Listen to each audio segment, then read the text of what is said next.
Hello दोस्तों, welcome to my YouTube channel रोजगार classes 124 में आपका स्वागत है। साथियों, मैं आशा करता हूं कि आप सभी स्वस्थ होंगे और आपकी स्टडी भी बेहतरीन चल रही होगी। साथियों, जैसा कि आप सभी को पता है कि जो आपके लिए महत्वपूर्ण एग्ज़ाम है आरआरबी ग्रुप डी, उसकी डेट आ चुकी है, जिसके एग्ज़ाम 17 नवंबर से स्टार्ट होंगे। तो साथियों, उसी को देखते हुए आज हम रीजनिंग का प्रैक्टिस सेट बंद करेंगे, जिनमें महत्वपूर्ण प्रश्नों को लिया गया है जो आरआरबी एनटीपीसी या ग्रुप डी की एग्ज़ाम में आने की संभावना है। तो साथियों, ज़्यादा देर न करते हुए वीडियो स्टार्ट करते हैं। चलिए देख लेते हैं पहला प्रश्न कि दिए गए प्रश्न में चार संख्याएं दी गई हैं। चार संख्याओं में से तीन संख्याएं किसी प्रकार समान हैं। असंगत संख्या को चुनिए। यानी ये क्वेश्चन कह रहा है कि इन चारों ऑप्शन में से तीन जो ऑप्शंस दिए वो सेम है, मतलब एक पैटर्न फॉलो करते हैं, लेकिन एक ऐसा ऑप्शन है जो सेम पैटर्न फॉलो नहीं करता है। तो चलिए देख लेते हैं। ये दो है, दो से हो रहा है हमारा 20 20। अब 2 से 20 20 हो, मतलब 20 हो रहा है, तो 2 से 20 हो रहा है। ये कितने गुना हो रहा है? मतलब 2 का 10 गुना। और ये 5 से 60 हो रहा है, 5 इंटू 60, सॉरी 12, 12 हो जाएगा। 12 इजकल टू कितना? 60। तीसरा ऑप्शन है 4 इंटू 12 इजकल टू 48, यानी ये हो रहा है 12 गुना। और ये 3 से 36, 3 इंटू 12 इंटू 36। तो ये पहला जो ऑप्शन है ये 10 गुना हो रहा है। बाद बाकी सी और डी और ई, ये तीनों ऑप्शन 12 गुना हो रहे हैं। मतलब बी और सी ये एक सेम पैटर्न फॉलो कर रहे हैं और ये अलग है। तो ये इसका जो सही आंसर हो जाएगा वो हो जाएगा ऑप्शन ए। चलिए अगला प्रश्न देख लेते हैं। अगला प्रश्न दिया है कि उस विकल्प का चयन करें जो तीसरे से उसी प्रकार संबंधित है जैसे दूसरा पद पहले से।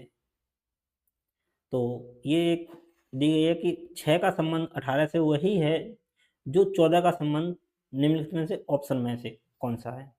तो 6 से 18 हो रहा है और 14 से कितना हुआ? तो साथियों, 6 से 18 हुआ यानी 3 गुना हो रहा है ये। तो 14 से 3 गुना करेंगे तो यहाँ 42 होना चाहिए था, लेकिन ऑप्शन देखेंगे तो ये 42 है नहीं, तो यानी ये भी पैटर्न फॉलो नहीं करेगा। चलो दूसरा पैटर्न देख लेते हैं। 6 से 18 हो रहा है, तो 6 से 18 कैसे हो सकता है? 6 से 18 यानी 3 गुना हो सकता है। 3 गुना तो नहीं हो रहा, तो इसका मतलब 6 का आधा यानी 6/2 इजिकल टू 18, मतलब 18। तो मतलब जो संख्या जो दी गई है उसका आधा करके गुणा कर दिए तो अगली संख्या मिल रही है। तो ऐसे ही 14 को आधा करके मल्टीप्लाई कर देंगे तो ये हो जाएगा 14 इंटू 7 इजिकल टू 98। तो जिसका सही आंसर हो जाएगा ऑप्शन बी 98। तो दूसरे तरीके से भी कर सकते हैं कि ये फर्स्ट मेथड हो गया, ये सेकंड मेथड देख लेते हैं कि 6 से 18 कैसे होगा। तो 6 का हम स्क्वायर करेंगे तो ये हो जाएगा 36, और 36 को अगर हम 2 से डिवाइड कर दें तो ये आ जाएगा 18। तो ऐसे ही 14 का स्क्वायर करेंगे तो ये हो जाएगा 196, और 196 को 2 से डिवाइड कर देंगे तो ये आ जाएगा हमारा 98। तो इसका सही आंसर है ऑप्शन बी 98। चलिए अगला प्रश्न देख लेते हैं। अगला प्रश्न दिया है कि यदि किसी सांकेतिक भाषा में मेल को एल वी के एफ लिखा जाता है तो बॉन्ड को उसी भाषा में क्या लिखेंगे? तो मेल को क्या लिखा जा रहा है ये देख लेते हैं।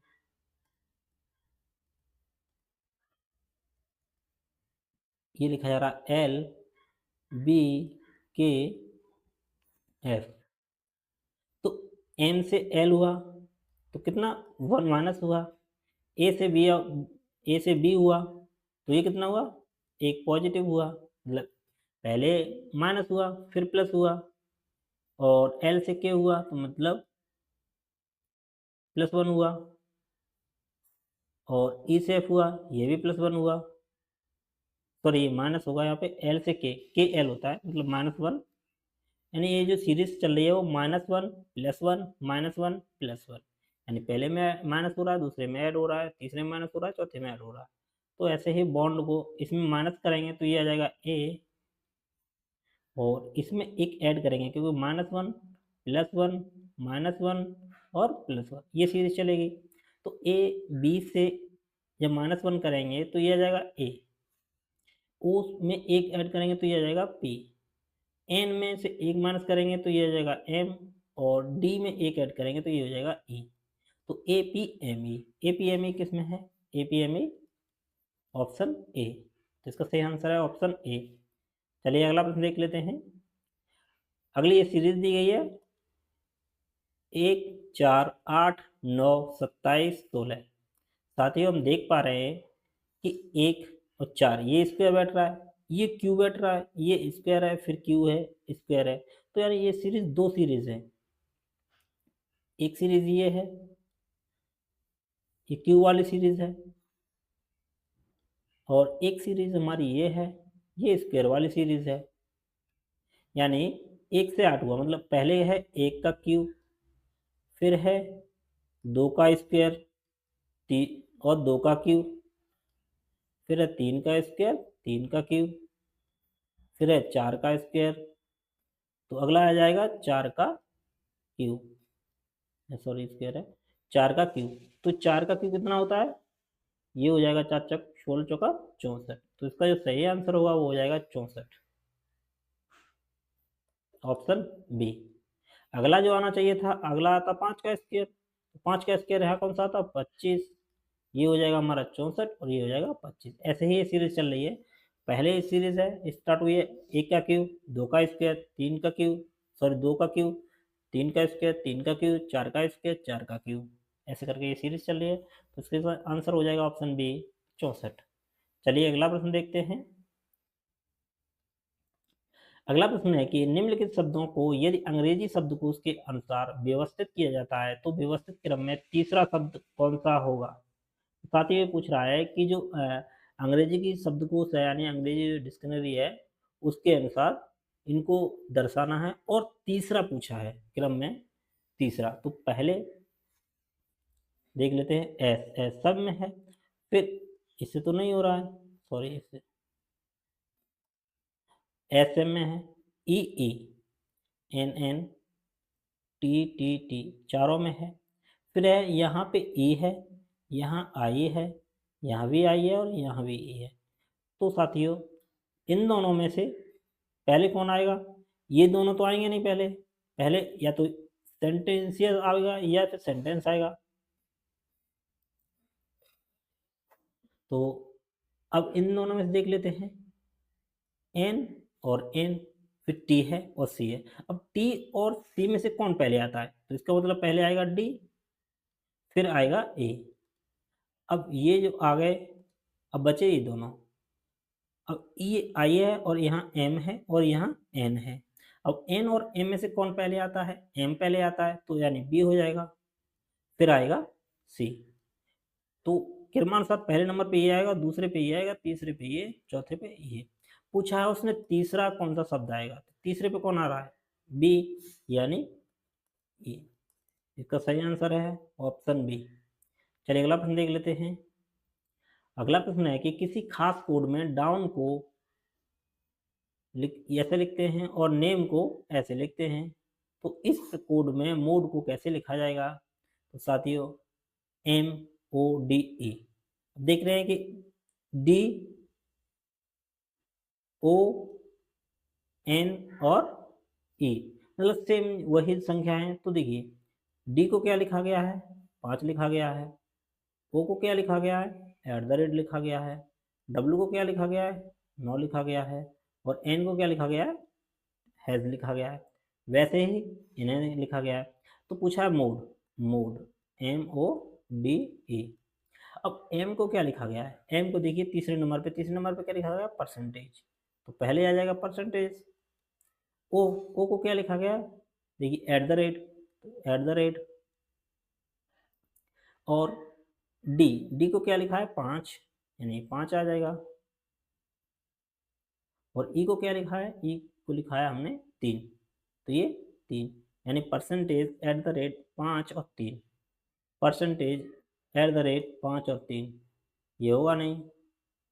ये भी नहीं होगा, ये भी नहीं होगा क्योंकि एट द रेट बाद में है। तो इसका सही आंसर हो जाएगा ऑप्शन डी 5।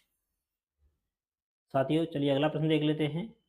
अगला प्रश्न है कि यदि ए को 1 के रूप में कूटबद्ध किया जाता है, बी को 3 के रूप में और सी को 5 के रूप में कूटबद्ध किया जाता है, आगे भी इसी तरह कूटबद्ध किया जाता है, तो निम्नलिखित में से कौन सा शब्द फेज्ड का आंकिक मान होगा? यदि प्रत्येक अक्षर के आंकिक मान को जोड़कर शब्द का मान प्राप्त करना है। तो साथियों दिया है कि ए को 1 लिखते हैं, बी को 3 लिखते हैं, सी को 5 लिखते हैं, डी को क्या लिखेंगे, ऐसे करके इसका मान पूछा है कि फेज्ड को क्या लिखेंगे।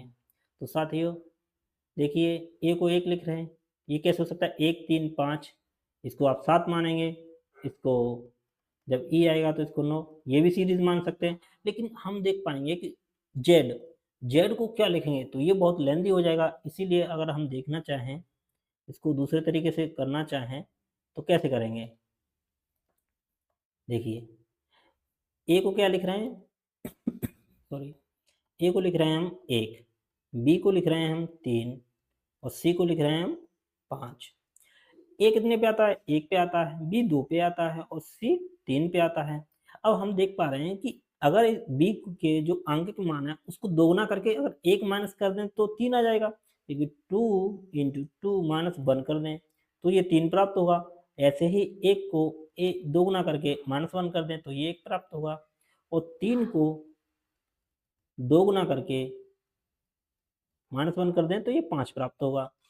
वैसे ही अब ये फेज्ड, ये हमारा जो है फेज्ड, इनकी जो आंगिक वैल्यू है उनको भी दोगुना करके हम माइनस कर देंगे, माइनस प्रत्येक से 1 कर देंगे तो हमारा जो है, और उनको ऐड कर देंगे तो आंसर निकल आएगा। और एफ जो आता है वो कितने पे आता है? एफ आता है 6 पे, ए 1 पे और जेड आता है 26 पे और ई आता है 5 पे और डी आता है हमारा कितने पे? डी आता है हमारा 4 पे। अब इसकी जो आंक की वैल्यू है इसको दोगुना करेंगे और दोगुना करके माइनस 1 कर देंगे, यानी 6 इंटू 2 माइनस 1, तो ये वैल्यू कितनी आ जाएगी? ये वैल्यू आ जाएगी हमारी 11 है, 6 दूनी 12 माइनस 1। ऐसे ही ए की वैल्यू कितनी आ जाएगी? 1 इंटू 2, 2 माइनस 1 यानी इसकी 1 आ जाएगी। और जेड की वैल्यू कितनी आ जाएगी? जेड 26 है, 26 को हम दोगुना करेंगे और माइनस 1 कर देंगे तो 26 दूनी 52 माइनस 51। और ई की जो वैल्यू है 5 है, 5 दूनी 10 और तो इसकी वैल्यू आ जाएगी 9 माइनस 1। और ये 4 है, 4 को दोगुना करेंगे, 4 का दोगुना हो जाएगा 8, 8 में से 1 गया तो 7। अब इनका जो मान आया है इसको सबको ऐड कर लेंगे, तो ऐड करेंगे तो ये कितना हो जाएगा? 11 और 1 12, 12 और 9, 12 और 9 कितना हो गया? 21, 21 और 51 और ये 7, तो कितनी हो जाएगी? ये 9, यानी लास्ट में 9 डिजिट है, तो इसका जो सही आंसर होगा 5 और 2 7 यानी 79। इसका जो सही आंसर होगा ऑप्शन बी 79। साथियों ये बहुत ही अच्छा क्वेश्चन है, आप इसे दोबारा से भी वीडियो देख लीजिए अगर समझ में नहीं आया हो तो।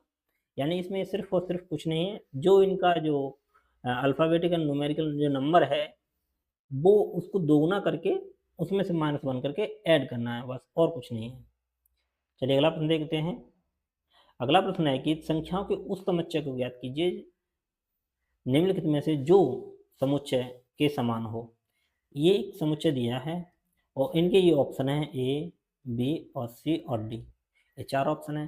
तो जो पैटर्न इसमें फॉलो करता है वही ऑप्शन में से किस में फॉलो कर रहा है? तो साथियों 7 16 जो दिया है वो 7 16 और 34 है। तो देखेंगे कि 7 से 16 हो रहा है तो कितना ऐड हो रहा है? इसमें 9 ऐड हो रहा है। और 16 से 34 हो रहा है तो इसमें कितना हो रहा है? इसमें हो रहा है 18, यानी पहले 9 ऐड हो रहा है फिर उसका दोगुना 18 ऐड हो रहा है। चलिए देख लेते हैं किसमें ऐड हो रहा है। इसमें कितना हो रहा है? 9 ऐड हो रहा है और इसमें इसमें भी 9 ऐड हो रहा है, तो यानी ये तो ऑप्शन होगा नहीं। दूसरा है 23 से 31, 23 से 31 हो रहा है, ये कितना ऐड हो रहा है? ये हो रहा है हमारा 8, और यहाँ से इतना हो रहा है तो ये हो रहा है 17, तो ये तो आंसर होगा नहीं, ये भी नहीं होगा। अब अब 29 से 57 हो रहा है, तो ये लगभग कितना ऐड हो रहा है, मतलब 9 से अधिक ऐड हो रहा है, तो ये भी नहीं होगा, बचा कौन सा, ये ऑप्शन। चलो इसको चेक कर लेते हैं। 49 से 58 हुआ तो कितना ऐड हुआ, 9, और 58 से 76 हुआ तो ये कितना ऐड हुआ, 16 में से 8 गया तो 8 बचा, और एक इसमें 18 है, मतलब जो डी ऑप्शन है वही इस पैटर्न को फॉलो कर रहा है जो पैटर्न दिया है। तो साथियों अगला प्रश्न देख लेते हैं। अगला प्रश्न है कि निम्नलिखित जानकारी का ध्यानपूर्वक अध्ययन करिए और दिए गए प्रश्नों का उत्तर दीजिए। तो क्वेश्चन पढ़ लेते हैं कि A B C D E F G H, यानी ये कितने, ए से लेके एच तक 8 लोग हैं, केंद्र की ओर मुँह करके एक वृत्त के इर्द गिर्द बैठे हैं। मुँह किसकी ओर है, केंद्र की ओर। अब क्वेश्चन दिया है कि बी एफ के दाएं, चलिए बना लेते हैं कि ये एक सर्कल है। अब इसमें जो व्यक्ति बैठे हैं वो कैसे बैठे हैं, केंद्र की ओर मुँह करके। तो देख लेते हैं कि पहले क्या है, बी जो बैठा है वो एफ के दाएं को तीसरा है। साथियों जब केंद्र की ओर सबका फेस रहेगा तो अगर इधर बैठाओगे तो ये किधर की तरफ होता है, ये बाएं घूमता है, और अगर इधर की तरफ बैठाना है तो ये दाएं। और उसने क्या है कि बी जो बैठा है वो एफ के दाएं को तीसरा है, तो एफ कहाँ बैठा लेते हैं, हम मान लेते हैं एफ यहाँ बैठा है। अब एफ जो बैठा है वो, सॉरी बी जो बैठा है वो एफ के दाएं को तीसरा है, तो एफ यहाँ बैठा है तो इसके दाएं को तीसरा, 1 2 3, यहाँ बैठ जाए कौन, बी। अब अगला पढ़ते हैं कि और एच के बाएं को तीसरा है। और जब और होता है वो पहले वाले के लिए होता है, और जो होता है जो दूसरे वाले के लिए होता है। अब ये और है तो मतलब क्या है, बी जो बैठा है वो एच के बाएं को तीसरा है, तो अब एच के बाएं को तीसरा है तो एच कहाँ बैठेगा, यहाँ, 1 2 3, ये बाएं को तीसरा तभी होगा। अब चलिए आगे पढ़ते हैं कि सी ए के बाएं चौथा है, सी ए के बाएं चौथा है। अब बाएं चौथा कब होगा, ये एक दूसरे के अपोजिट होंगे सेम। अगर यहाँ तो बैठ नहीं सकता क्योंकि इसके अपोजिट एफ है, तो कौन सा ऑप्शन है, सिर्फ यही बचा है। तो सी ए को बाएं चौथा, तो सी यहाँ बैठ सकता है और ए यहाँ बैठ सकता है, या सी यहाँ बैठेगा तो ए यहाँ बैठेगा। अब बोला है कि सी ए के बाएं को चौथा है जो एफ या बी का निकटतम पड़ोसी नहीं है। तो जो किसके लिए आता है, जो आता है दूसरे के लिए, यानी जो बैठा है ए, ना तो ये एफ का पड़ोसी है ना ही बी का पड़ोसी है, तो ए यहाँ बैठ नहीं सकता है क्योंकि ये एफ का पड़ोसी हो जाएगा। तो ए कहाँ बैठेगा, ए बैठेगा हमारा यहाँ, और सी बैठेगा ये बैठ गया यहाँ पे। अब अगला देख लेते हैं, ई बी का निकटतम पड़ोसी नहीं है। अब ई बी जो है बी का निकटतम पड़ोसी नहीं है, ई ना तो यहाँ बैठेगा और ना ही यहाँ बैठेगा, ना तो यहाँ बैठेगा इसमें और ना यहाँ बैठेगा। अब एक ऑप्शन बचा है तो ई कहाँ बैठेगा, ये बैठेगा।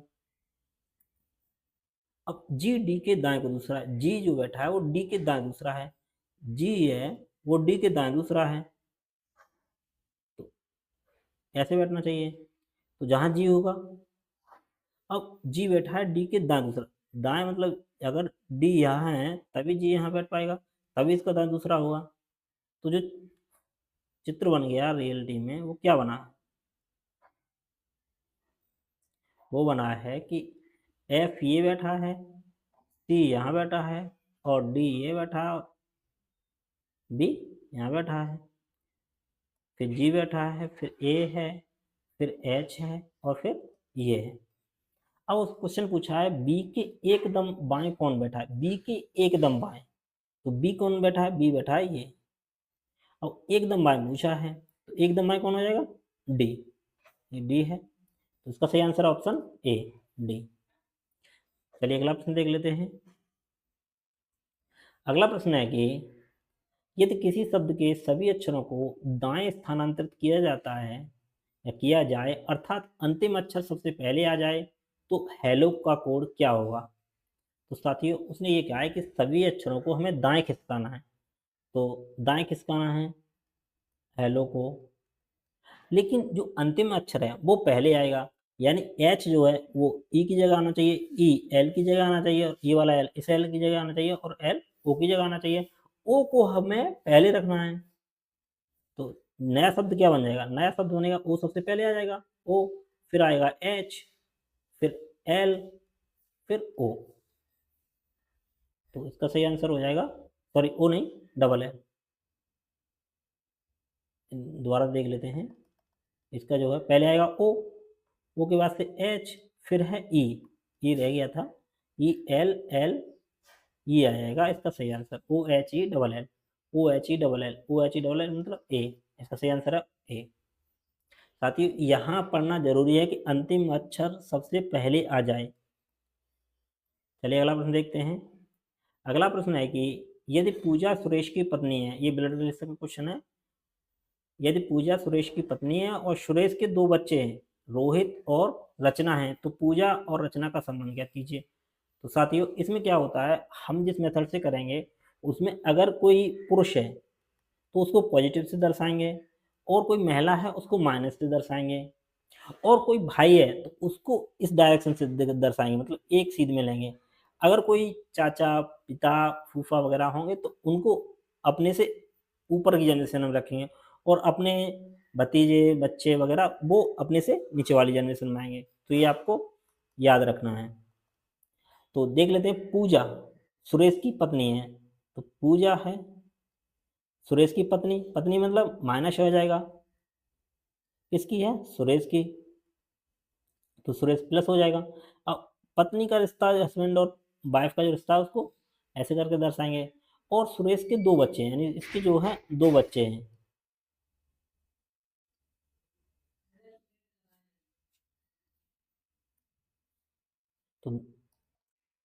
तो साथियों सुरेश के दो बच्चे हैं, कौन कौन से हैं, रोहित और रचना। तो ये रोहित है, ये रचना है।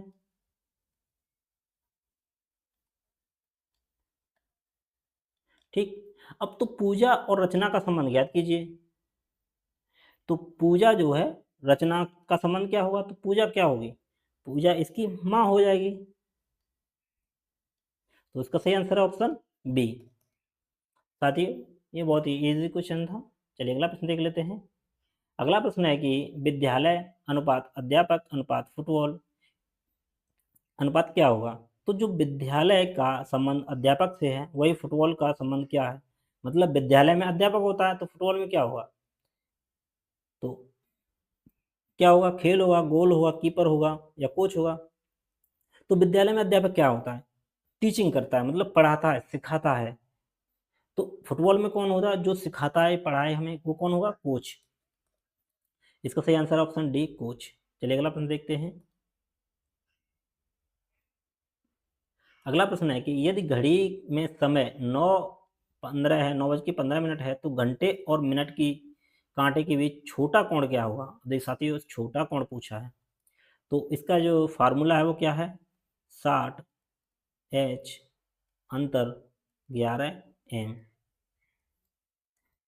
Divide by 2। H क्या है, घंटे, और M क्या है, मिनट। तो जो ये एंगल आएगा हमारा, ये एंगल का कोण है, तो इसका 60 है, 60 में कितने का मल्टीप्लाई, घंटे कितने हैं, 9, मतलब 9 बज रहे हैं तो 9 घंटे हो गए डिफरेंस, और 11 इंटू एम, एम कितना है, 15, डिवाइड बाई हमें 2 से करना है। तो ये हो जाएगा 9×54 यानी 540, डिफरेंस 15×15 और 15×15 165 डिवाइड बाई 2। तो ये बचेगा हमारा 540 में से 165 गया तो 5, और ये बचेगा 13 यानी 7, और ये बचेगा हमारा 4 में से 11 3, 375/2। अब ये आ जाएगा एंगल, देख लेते हैं। ये अगर 2 एकम 2 और 2 8 16, 2 7 14, 2 पंजे 10, यानी 187.5। अब ये एंगल आया, अभी हमको पता नहीं। अब देखिए उसने पूछा है छोटा कोण, अब हमको पता है कि टोटल योग कितना होता है 360। अब 360 में अगर दो कोण लें और दोनों समान होते तो कितना होता 180, और दूसरा भी 180 होता। लेकिन अगर कोई 180 से अधिक आ रहा है तो मतलब वो बड़ा कोण हो जाएगा। अब 180 से कितना अधिक है 7.5 अधिक है, तो 180 से कितना अधिक है 7.5। तो 7 दूसरा कोण कितना होगा 180 से उतना ही कम हो जाएगा, तो ये कितना हो जाएगा -7.5। तो ये कितना हो जाएगा हमारा, ये हो जाएगा 5, ये बचेगा हमारा 9 में 7 गए 2, ये हो जाएगा 7 में से ये 172.25। तो इसका सही आंसर हो जाएगा ऑप्शन ए 172.25। या आप ऐसे भी कर सकते हो कि 360 जो टोटल कोण है इसमें से हम 187.5 घटा दें तो भी हमारा 172.5 ही आएगा आंसर। तो उसने पूछा है छोटा कोण, तो इसका सही आंसर ऑप्शन ए 172.25। चलिए अगला प्रश्न देख लेते हैं। अगला प्रश्न है कि 2, 3 और 5 मतलब एक सीरीज दी गई है, तो पूछा है क्वेश्चन मार्क पे क्या होगा। तो साथियों देखते हैं, देख लेते हैं कि सीरीज क्या बन रही है। तो 2 से 3 हो रहा है, तो 2 से 3 हो रहा है कितना हो रहा है, एक ऐड हो रहा है, और फिर 3 का 3 ही है, मतलब 3 में 1 का गुणा हो रहा है। चलो सीरीज लिख लेते हैं यहाँ पे 2, 3 और 3 5 10 13 क्वेश्चन मार्क 43 172 और 177 ये सीरीज दी गई है हमारी। अब साथियों 2 से 3 हो रहा है, 2 से 3 हो रहा है मतलब एक ऐड हो रहा है, और 3 से या 3 ही रह रहा है तो मतलब कुछ नहीं ऐड हो रहा है, कुछ नहीं ऐड हो रहा है। देख लेते हैं कि ऐसा भी कर सकते हैं कि 3 × 1 कर सकते हैं तब भी 3 रहेगा। अब ये जो 3 से 5 हो रहा है तो मतलब ये 2 ऐड हो रहा है, और 5 से 10 हो रहा है मतलब 2 का मल्टीपल हो रहा है। तो हम देख पा रहे हैं कि पहले एक ऐड हो रहा है, दूसरी में एक मल्टीपल हो रहा है, फिर 2 ऐड हो रहा है और 2 मल्टीपल हो रहा है, मतलब एक-एक संख्या बढ़ती जा रही है और उनका एडिशन और मल्टीपल होता चला जा रहा है।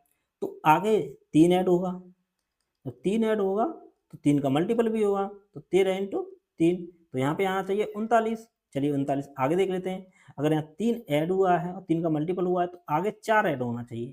कंफर्म करने के लिए देख लेते हैं, तो 4 ऐड 39 और 4 43, और इसमें 4 का मल्टीपल होना चाहिए, तो 4 × 12 और 4 × 16 172, यानी इसका सही आंसर हो जाएगा 39 39। ऑप्शन सी इसका सही आंसर है।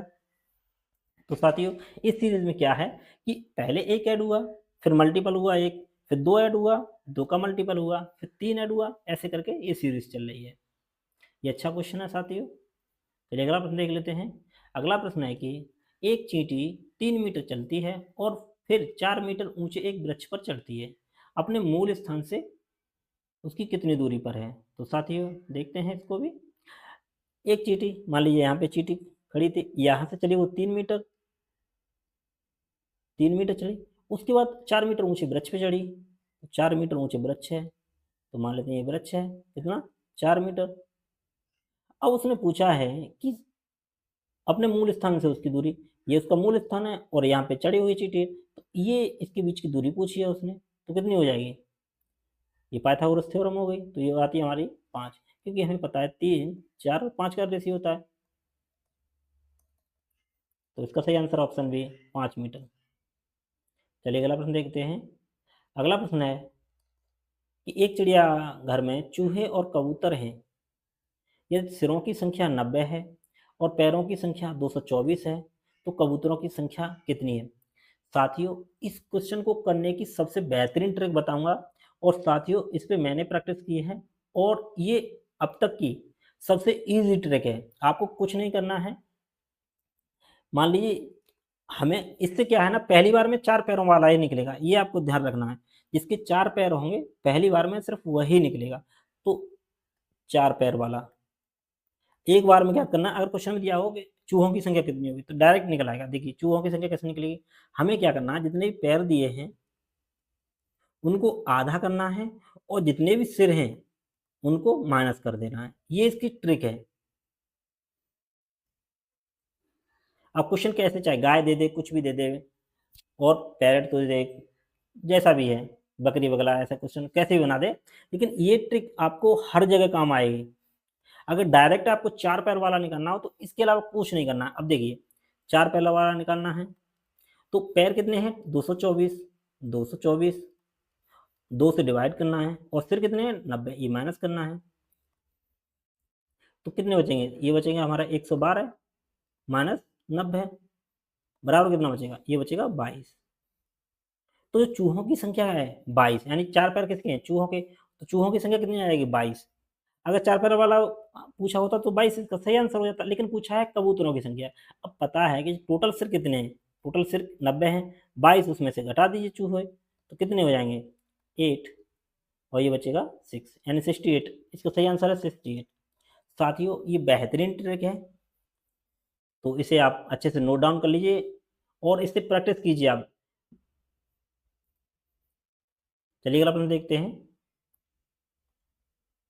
अगला प्रश्न है कि एस वी का इकलौता पुत्र है, ये भी ब्लड रिलेशन से क्वेश्चन है। एस वी का इकलौता पुत्र है, वी का विवाह आर के साथ हुआ है, एम आर की बेटी है, आर ए की दादी है और एस ए से किस प्रकार संबंधित है। तो ये क्वेश्चन था, तो देख लेते हैं। एस वी का इकलौता पुत्र है, एस जो है अब इकलौता पुत्र है तो पुत्र है तो मतलब प्लस है, किसका है वी का है, और वी का विवाह आर के साथ हुआ है, वी का विवाह आर के साथ हुआ। अब देखिए वी और आर पति पत्नी है, लेकिन ये नहीं पता है कि वी पत्नी है या आर पति है या पत्नी है। अब अगला पूछ रहा है कि एम जो है आर की बेटी है, एम आर की बेटी है, तो एम जो है आर की बेटी हो गई, तो ये माइनस में हो जाएगा, बेटी है। और वैसे भी यहाँ बोल रखा है कि वी और आर में से मतलब वी का जो है पुत्र केवल एक ही है, इकलौता पुत्र है, बाकी बेटी हो सकती है, और आर ए की दादी है, आर जो है ए की दादी है, तो आर मतलब दादी है तो मतलब ये हो जाएगी फीमेल, तो ये हो जाएगा माइनस और ये हो जाएगा प्लस। अब आर जो है ए की दादी है, तो ए की दादी है मतलब जिसका बेटा है उसकी ही ये संतान है, मतलब एस की संतान ए होगी, उसका पिता तब उसकी दादी हो पाएगी ये।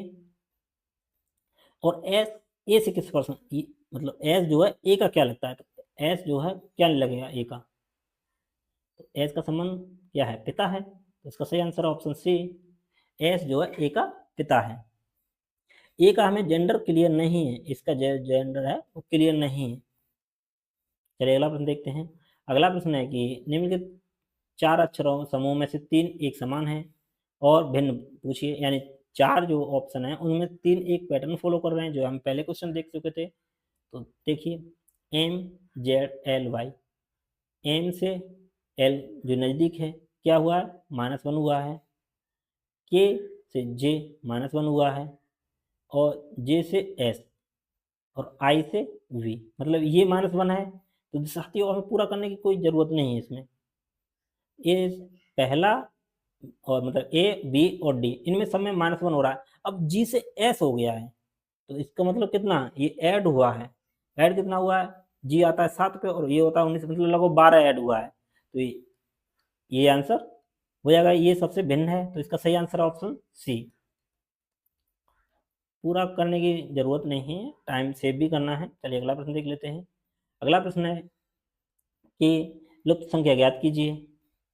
तो ये 9 है, 12 है, 13 है, एक 1404 है। फिर ये मतलब पूछा है कि इस जगह क्या आएगा,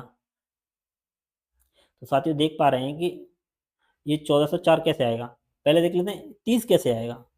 तो 3 3 दूनी 6 और 5 3, मतलब ये इसका मल्टीपल है, तो 3 इंटू 2 इंटू 5, तो ये 30 आ रहा है। चलिए ये पैटर्न ठीक है, इसको भी कंफर्म कर लेते हैं, तो ये होना चाहिए 9 इंटू 12 इंटू 13, तो इसका लास्ट डिजिट देख लेते हैं, तो 3 दूनी 6 लास्ट, और इसका 9 9 से 54 यानी 4 लास्ट डिजिट है, तो इसका मतलब ये भी सही होगा, इन सब का मल्टीपल हो रहा है। तो अब देखते हैं कि इसका भी मल्टीपल होना चाहिए, तो 7 इंटू 9 इंटू 504 आना चाहिए। अब साथियों 7 into 9 into question mark equal to 504 आना चाहिए। अब साथियों इसका यूनिट डिजिट क्या हो जाएगा, 7 निम 63, यानी 3 यूनिट डिजिट हो जाएगा। अब 4 कब आ सकता है, 3 में 8 का मल्टीपल होना चाहिए, तभी 4 आ सकता है। तो 8 का यानी जो ऑप्शन होगा उसमें 8 होना चाहिए। तो 8 किसमें है? सी। तो इसका सही आंसर हो जाएगा ऑप्शन सी 8। पूरा सॉल्व करने की ज़रूरत नहीं है। चलिए ईज़ी क्वेश्चन था। चलिए अगला देख लेते हैं। अगला क्वेश्चन है कि वेव को 5% 3 स्टार, विंस को 5 9 @ और ये कॉपीराइट इस लिख सकते हैं। तो सेन को क्या लिखेंगे? ये इस तरह का क्वेश्चन पीछे भी देख चुके हैं। तो साथियों एस को क्या लिखा जा रहा है? एस को लिखा जा रहा है कॉपीराइट। तो पहले आ जाएगा कॉपीराइट, दूसरा आ जाएगा ए। ए क्या है? ए परसेंटेज है, तो फिर परसेंटेज आएगा। तो पहले आएगा कॉपीराइट, ये आंसर हो नहीं सकता, फिर परसेंटेज आएगा दूसरे पे। तो यानी ये भी नहीं हो सकता और ये भी नहीं हो सकता कि कॉपीराइट के बाद 9 आ रहा है और यहाँ @ आ रहा है। तो इसका सही आंसर है ऑप्शन ए। चलिए अगला प्रश्न देखते हैं। ये भी पजल है। चलिए तो क्वेश्चन कह रहा है कि निम्नलिखित पढ़िए, मतलब निम्नलिखित को पढ़िए और दिए गए जानकारी को ध्यान से दिए गए प्रश्नों में उत्तर दीजिए। तो क्वेश्चन है कि A B C D E F, ये एक सीधी रेख पंक्ति में बैठे हैं और एक उत्तर की तरफ उन्मुख हैं, मतलब इनका फेस जो है उत्तर की तरफ है। तो ये इनके कथन दिए गए हैं, मतलब ये दिए गए हैं कि मतलब क्वेश्चन को पढ़ना है। और ए डी के दाएं तीसरा है। तो साथियों जब उत्तर की ओर उन्मुख कोई व्यक्ति होगा तो उसका बाएं इधर होगा और दाएं इधर होगा। अब ए डी के दाएं तीसरा है, तो ए व्यक्ति डी के दाएं तीसरा कब होगा? जब ए इधर बैठेगा, ए बैठेगा दाएं तरफ, तो डी किधर बैठेगा? डी यहाँ बैठेगा, तभी तो होगा। ए डी के दाएं तीसरा है, तो 1 2 3, ए का डी का फेस इधर है, इसका भी फेस इधर है। और अगला क्वेश्चन है ना तो ए ना तो डी पंक्ति के अंतिम छोर पे हैं। तो साथियों इनमें से कोई भी अंतिम छोर पे नहीं हो सकता है। व्यक्ति कितने हैं? 6 हैं, टोटल 6 व्यक्ति हैं। अब तो इसके बाद ये एक यहाँ बैठना चाहिए और एक यहाँ बैठना चाहिए। टोटल व्यक्ति कितने हो गए? 1 2 3 4, मतलब पूरे 6 हो गए। अब पूछ रहा है कि सी ए के बाएं दूसरा है। सी जो बैठा है वो ई के बाएं दूसरा है। अब सी या तो यहाँ बैठ सकता है या यहाँ बैठ सकता है, तब ये यहाँ बैठेगा। 2 कंडीशन है, या ए यहाँ बैठेगा। चलिए अगला प्रश्न देख लेते, मतलब अगला कथन देख लेते हैं कि बी एफ के दाएं छोर पे, बी जो है एफ के दाएं दूसरा है डी। चलिए यहाँ से भी नहीं मिला, लास्ट वाला और पढ़ लेते हैं। बी पंक्ति के अंतिम छोर पे नहीं बैठा, यानी साथियों जो बी बैठा है वो पंक्ति के अंतिम छोर पे नहीं है, कहीं भी नहीं हो सकता बी अंतिम छोर पे। तो देख लेते हैं अब बी कहाँ बैठ सकता है? या तो बी यहाँ बैठे या बी यहाँ बैठे, 2 ही स्थान है। तो बी जो है एफ के दाएं दूसरा है। अगर बी को हम यहाँ बैठा देते हैं तो वो दाएं दूसरा नहीं होगा, तो बी कहाँ बैठेगा? यहाँ बैठेगा। अब ई के बाएं दूसरा, ई के दाएं दूसरा, सॉरी ई के दाएं दूसरा, तो बी जो है एफ के दाएं दूसरा, सॉरी एफ तो यहाँ बैठ जाएगा, एफ के दाएं दूसरा है, तो बी एफ के दाएं दूसरा हो गया। अब बचा सी, सी हम यहाँ बैठा सकते थे और ई को यहाँ बैठा सकते थे, क्योंकि हमने देखा सी एक खाली जगह है, फिर ई, तो सी ये खाली जगह की जगह ए आ गया और ये ई आ गया। तो यही बन गया हमारा क्वेश्चन का आंसर। अब देख लेते हैं क्वेश्चन क्या पूछ रहा है। ई के संदर्भ में बी का स्थान ज्ञात कीजिए। तो ई के संदर्भ में ई कहाँ बैठा है? अंतिम छोर पे बैठा है। अब पूछा है बी का स्थान, तो 1 2 3, यानी जो बी बैठा है वो ई के बाएं तीसरा है, क्योंकि बाएं इधर है, तो ई के बाएं तीसरा, तो तीसरे से बाएं। ठीक है, यही आंसर है इसका, दूसरा है नहीं, दाएं तो काले है नहीं, तो इसका सही आंसर है दाएं से तीसरे से बाएं, यानी बाएं से तीसरा। चलिए अगला देख लेते हैं। तो साथियों यह वीडियो यहीं समाप्त होता है। यदि वीडियो अच्छा लगा हो तो प्लीज़ लाइक शेयर और सब्सक्राइब करना ना भूलें। साथियों यह ग्रुप डी और एनटीपीसी के लिए CBT 2 के लिए बहुत ही कारगर साबित होगा। तो साथियों यह वीडियो यहीं समाप्त करते हैं। Thanks for watching.